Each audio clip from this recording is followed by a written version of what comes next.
ওয়ালাইকুম ভয় আসসালাম। পাইছেন নাকি না? না ভাই ভয় কি এর? আমরা ছেলে বলো সামনে কি এর ভয় নাকি? ভয় কি এর? নাম কি? মোহাম্মদ সাজ্জাদ হোসেন, মোহাম্মদ সাদ হোসেন, বাসা কোথায়? মুন্সিগঞ্জ মাওয়া। মুন্সিগঞ্জ মাওয়া। Wow fantastic.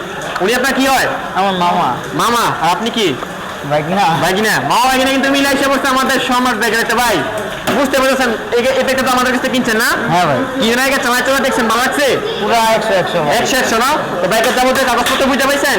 ইনশাআল্লাহ। আচ্ছা ঠিক আছে। তো ভাই ব্যাগটা কত টাকা কিনলেন? 35,000 টাকা। শুধু 3500 টাকা কিন্তু নিয়ে এলো ডিজিটাল নাম্বার প্লেট স্মার্ট কার্ডের ব্যাগ। Wow fantastic. সেলফ আছে না আবার? সেলফ আছে, ব্যাটারিটা বসার মতো। কিছুক্ষণ পরে চালালে কিন্তু ব্যাটারিটা উঠে যাবে ইনশাআল্লাহ। তো ভাই জন্য সকলে দোয়া রাখবেন তিন গন্তব্যস্থলের সুন্দরভাবে পৌঁছাতে পারে। আর আমাদের জন্য দোয়া রাখবেন আমরা যেন বাংলাদেশের মধ্যে সবচেয়ে কম প্রাইসে ভালো ভালো বাইক আপনাদেরকে উপহার দিতে পারি। আর আমাদের লোকেশনটা হচ্ছে নরসিংদী জেলা Madhabdi bus stand. Madhabdi bus stand নেমে 20 টাকা রিক্সা ভাড়া নেবে, বলেন যে শীতলাবাড়ি মোড় মিড টাওয়ার। মিড টাওয়ারের আন্ডারগ্রাউন্ড নিচে আমাদের সম্রাট বাইক গ্যালারি অবস্থিত। আল্লাহ হাফেজ।